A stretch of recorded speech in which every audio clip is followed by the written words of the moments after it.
35 гэсэн тоог өгсөн байна. Арвтын оронд 3 байна. Иймд 3 арвт. Харин нэгжийн оронд нь 5 байна. Энэ бол нэгжийн орон. Энд 5 гэж өгсөн байна. 5 нэгж. Ингээд 35 гэдэг нь 3 арвт 5 нэгжтэй тэнцүү болж байна. 3 арвт ба 5 нэгж. Бидэнд 35-аас 8-ыг хас гэсэн бодлого өгсөн байна. Бичлэгээ төр зогсоогоод энэ хасахууллыг хийгээд үзээрэй. За одоо хамтдаа бодцгоё. 5 нэгжээс 8 нэгжийг хасна. 5-аас 8-ыг хэрхэн хасахыг бид мэдэхгүй. Гэхдээ нэгжүүд маань ийм л тоонууд байна. Тэгэхээр хэрхэн 8-ыг хасах вэ? За тэгвэл арвтыг нэгж рүү шилжүүлье. Бидэнд зөвхөн 5 нүүд биш, харин 35 нүүд өгөгдсөн байгаа шүү дээ. Бидэнд 3 бүлэг 10 нүүд байна.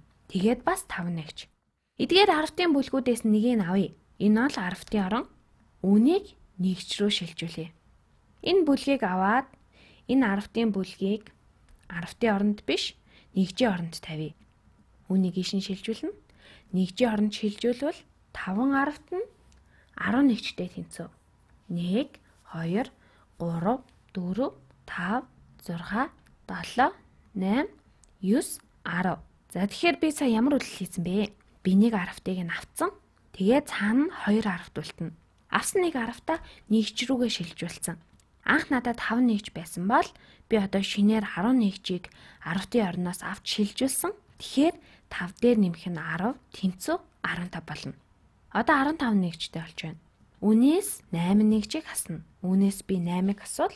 1, 2, 3, 4, 5, 6, 7, 8. Би 8-ыг хасж байна. Ингээд цаана хэд үлдсэн бэ? 2 арвт үлдсэн. 2 арвт бол үлдсэн. Харин нэгжийн хувьд хэд болсон бэ? Надад 1, 2, 3, 4, 5, 6, 7 нэгж байна. 7 нэгж үлдсэн байна. За, хийсэн үйлээ эхнээс нь дахиад нэг харъя. Бидэнд 3 арвт 5 нэгж өгөгдсөн байсан. Эдгээрээс нэг арвтыг нь аваад нэгж рүү шилжүүлэхэд 2 арвт үлдсэн. Нэг арвтыг нэгж рүү шилжүүлэхэд анх байсан 5 нэгжтэй нийлээд 15 нэгж болно.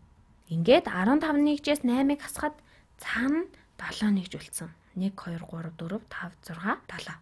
Хасах үйлдэл хийсний дараа 7 нэгж үлдсэн. Харин арвтын оронд 2 арвт үлдсэн байна. Тэгэхээр 2 арвт 7 нэгж буюу 27 гарна.